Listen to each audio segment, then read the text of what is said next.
जो कंपनी है वो क्लेम करती है कि 11 चेंजेस करे गए हैं टोटल इस बाइक में। वो चेंजेस क्या क्या हैं? पहले भी 3 साल यही बाइक चलाए हैं, उसके बाद फिर दोबारा यही लिए, तो कुछ तो बात है, तब तो लिए। इसका जो जीएसटी से पहले का प्राइस था 1,20,000 के अप्रॉक्स था। क्लेम तो ऐसे कंपनी 60-65 करती है, लेकिन उतना नहीं मिलता है।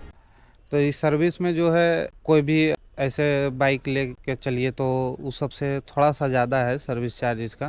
तो इंजन हीटिंग देखिए, अगर लॉन्ग टूर चलते हैं 100-150 किलोमीटर चलते हैं तो थोड़ा तो इंजन हीटिंग होगा ही, वो सब बाइक का है। नमस्ते दोस्तों, सभी को स्वागत है आपका फिर से एक नई वीडियो में। और आज हम ऑनरशिप रिव्यू करने वाले हैं टीवीएस रेडर की। और ये बाइक बिल्कुल नई है, 2 महीना हुआ ऑनर को यूज़ करते हुए। तो आज हम ऑनर का एक्सपीरियंस लेंगे कि ये बाइक कैसी चल रही है। जितने भी क्वेश्चंस आए थे कि टीवीएस रेडर कैसी बाइक है, तो मुझे लगता है ऑनर से बेहतर कोई भी नहीं बता सकता है। उनसे जानेंगे कि इस बाइक की ब्रेकिंग कैसी है, इसका इंजन, और ये कितना कंफर्टेबल हो सकता है आपके लिए। और मैं आपको एक बात और बता दूं कि इसमें 11 चेंजेस हुए हैं, 11 आपको अपडेट्स देखने को मिलते हैं। तो जानेंगे ऑनर से कि वो कितना यूज़फुल अपडेट्स है, वो सही रहेगा आपके लिए या नहीं रहेगा। तो इन सारी चीज़ों के बारे में जानेंगे इस वीडियो में। तो स्वागत भैया आपके मेरे चैनल पे, कैसे हैं आप? बहुत अच्छा। तो सबसे पहला क्वेश्चन भैया आपसे यही रहेगा, 125 सीसी में अब भी बहुत ही बेस्ट बाइक आ रही हैं और अच्छे पावर के साथ, अच्छी ब्रेकिंग के साथ, लेकिन आपने टीवीएस रेडर ही क्यों चुना?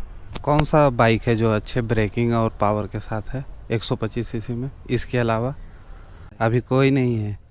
ये जो है ना, ये बेस्ट है, मतलब ब्रेकिंग में, पावर में। क्योंकि पहले भी हम टीवीएस राइडर 125 ही यूज कर रहे थे, उसको सेल करके फिर लिए। उसको 3 साल चलाए, 70,000 किलोमीटर, फिर ये लिए। क्योंकि इसका जो रोड पे ग्रिपिंग है, रोड परफॉर्मेंस है, बहुत बेस्ट है। 125 सीसी में और भी हमको नहीं लगता है कि मतलब इसके जैसा परफॉर्मेंस दे पाएगा। जैसे कि आप 125 सीसी का बात किए, तो 125 सीसी में हम होंडा एसपी 125 भी चलाए। तो उसको लॉन्ग टूर में आप जब चलते हैं तो जो ग्रिपिंग और परफॉर्मेंस इसका है लॉन्ग टूर में, वो आगे से उसका लगता है कि उसका ग्रिप ही नहीं है, रोड पे कोई पकड़ ही नहीं है। और लॉन्ग टूर में तो ज़रूरी है ना ये सब चीज़, इसलिए इस बाइक को हम चूज किए। तो अगला क्वेश्चन भी आपसे यही रहेगा कि इस बाइक का प्राइस कितना पड़ा आपको और अब तक कितना किलोमीटर चल चुका है ये बाइक? इसका प्राइस पड़ा ऑन रोड 1,09,000 और अभी तक ये चल चुका है 1,200 किलोमीटर।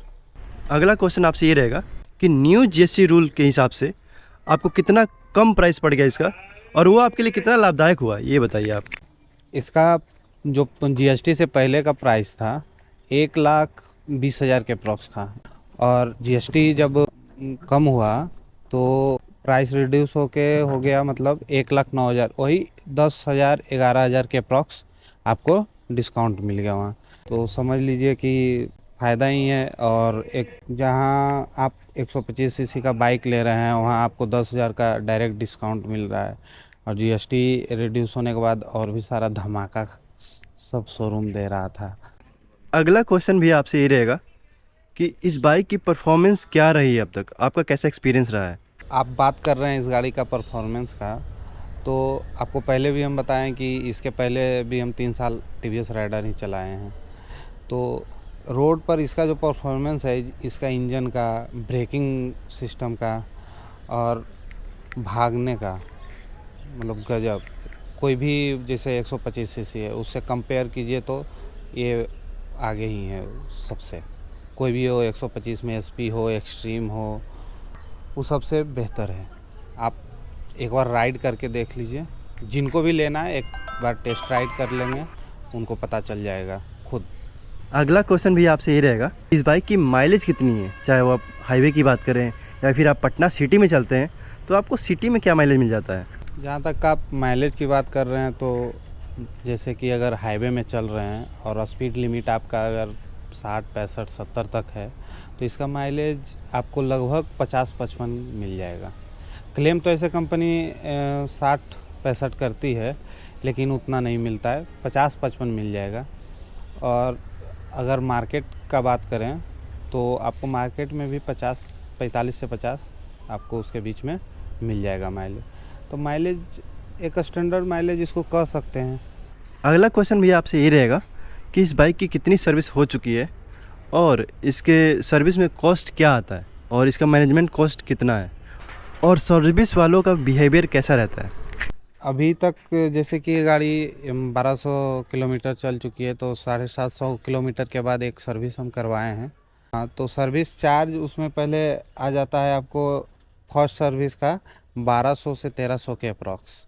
हाँ, फ्री होने के बावजूद उसमें आपको सिर्फ सर्विसिंग चार्ज फ्री है। जो मतलब लेबर कोस्ट होता है वो 500 रुपया जो होता है वो रिड्यूस किया है। उसमें आपको 1200 1300 के अप्रॉक्स जो लग रहा है, उसमें आपका मोबिल चार्ज लेगा, वो चैन क्लीनिंग का लेगा, चैन स्पेयर करने का लेगा, और थोड़ा बहुत इधर उधर करने का कुछ कुछ ऐड हो करता है। तो इस सर्विस में जो है कोई भी ऐसे बाइक ले के चलिए तो उस सबसे थोड़ा सा ज़्यादा है सर्विस चार्ज इसका।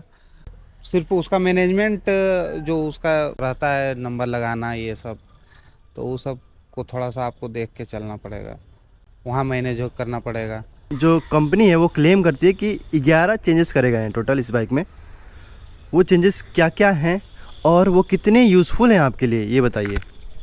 देखिए, जहाँ तक आप बात कर रहे हैं 11 चेंजेस का, तो हमको एग्जैक्ट याद पता नहीं है कि 11 चेंजेस क्या है, लेकिन चेंजेस हैं। जैसे कि आपका मीटर कंसोल, तो वो सब भी पूरा अपडेट हो गया है, पूरी तरह से अपडेट है। और जैसे कि आपका सीट का कंफर्ट देखिए, तो पहले से थोड़ा बेहतर किया है।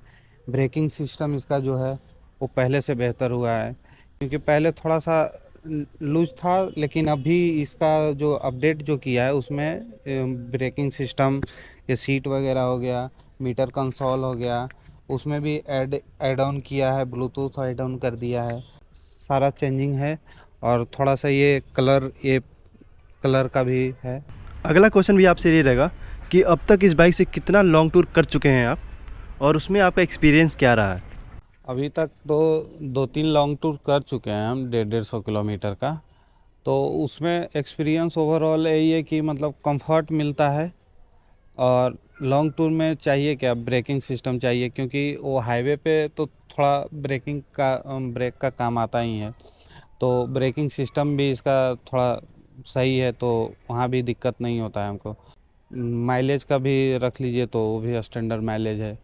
तो और चाहिए ही क्या लोगों को। आप जो भी टीवीएस राइडर चला रहे होंगे वो मेरी बातों से सहमत होंगे। लॉन्ग टूर में ऐसा कहीं कोई वाइब्रेशन नहीं है। 100 चलाइए, 105 चलाइए, 90 चलाइए, कोई वाइब्रेशन नहीं है। ऐसा नहीं फील होता है कि हम 125 सीसी का बाइक चला रहे हैं, तो मज़ा आता है। तो भैया आपसे अगला क्वेश्चन मेरा यही रहेगा कि इस बाइक की ब्रेकिंग, इसका इंजन हीटिंग के बारे में, ये कितना कंफर्टेबल है, इसका ग्राउंड क्लियरेंस कैसा है और जो मेन चीज़ होता है सस्पेंशन, इन सब के बारे में अपना एक्सपीरियंस शेयर कीजिए। देखिए, ब्रेकिंग तो हम पहले भी बोल चुके हैं कि ब्रेकिंग इसका सही है। जैसे आपका अगर स्पीड लिमिट है 60-70, ये सब में अगर ब्रेक ले रहे हैं तो कहीं कोई आपको कुछ भी महसूस नहीं होगा। ऐसा कभी फील ही नहीं होगा कि स्किड कर गया या कुछ, ऐसा फील ही नहीं होगा। ईजिली वे में आप गाड़ी को हैंडल कर सकते हैं। ब्रेकिंग इसका सही है। आप अब मिला के दोनों लीजिए, 60, 70, 80 में भी, तो कहीं कोई वाइब्रेशन भी नहीं मिलेगा आपको। ईजी वे में आप आराम से आप बाइक रोक सकते हैं। इंजन हीटिंग का बात कर रहे हैं तो इंजन हीटिंग देखिए, अगर लॉन्ग टूर चलते हैं, 100-150 किलोमीटर चलते हैं, तो थोड़ा तो इंजन हीटिंग होगा ही। वो सब बाइक का है। जैसे इंजन चलेगा तो हीट थोड़ा बहुत होगा ही, वो सब सारा बाइक का है, तो होता है थोड़ा बहुत। और सस्पेंसन इसका रख लीजिए, तो हम पहले भी बोले हैं कि कंफर्ट है। सस्पेंसन के वजह से ही कंफर्ट मिलता है लोगों को, क्योंकि अगर वो नहीं सही रहेगा तो मतलब वो जब आप पार करेंगे रोड में, या फिर थोड़ा रोड ख़राब है तो ज़्यादा जंप करेगा, जर्क फील होगा, तो जिसके वजह से कंफर्ट उतना आपको नहीं फील होगा। तो सस्पेंसन इसका बेस्ट है। ग्राउंड क्लियरेंस का बात करें तो आप मेरे मतलब लोकेलिटी देख लीजिए, इधर यहीं से अब मेरा बाइक निकलता है और कहीं कोई मतलब टच नहीं होता है, और कहीं मतलब दिक्कत हमको फील ही नहीं होता है उसके वजह से। और कहीं भी मतलब, या फिर रोड पे ठोकर हो या कुछ भी हो, तो इजी वे में आप पास कर जाइएगा। अब तक आपको इस बाइक में सबसे अच्छा एक्सपीरियंस और सबसे बुरा एक्सपीरियंस क्या लगा है?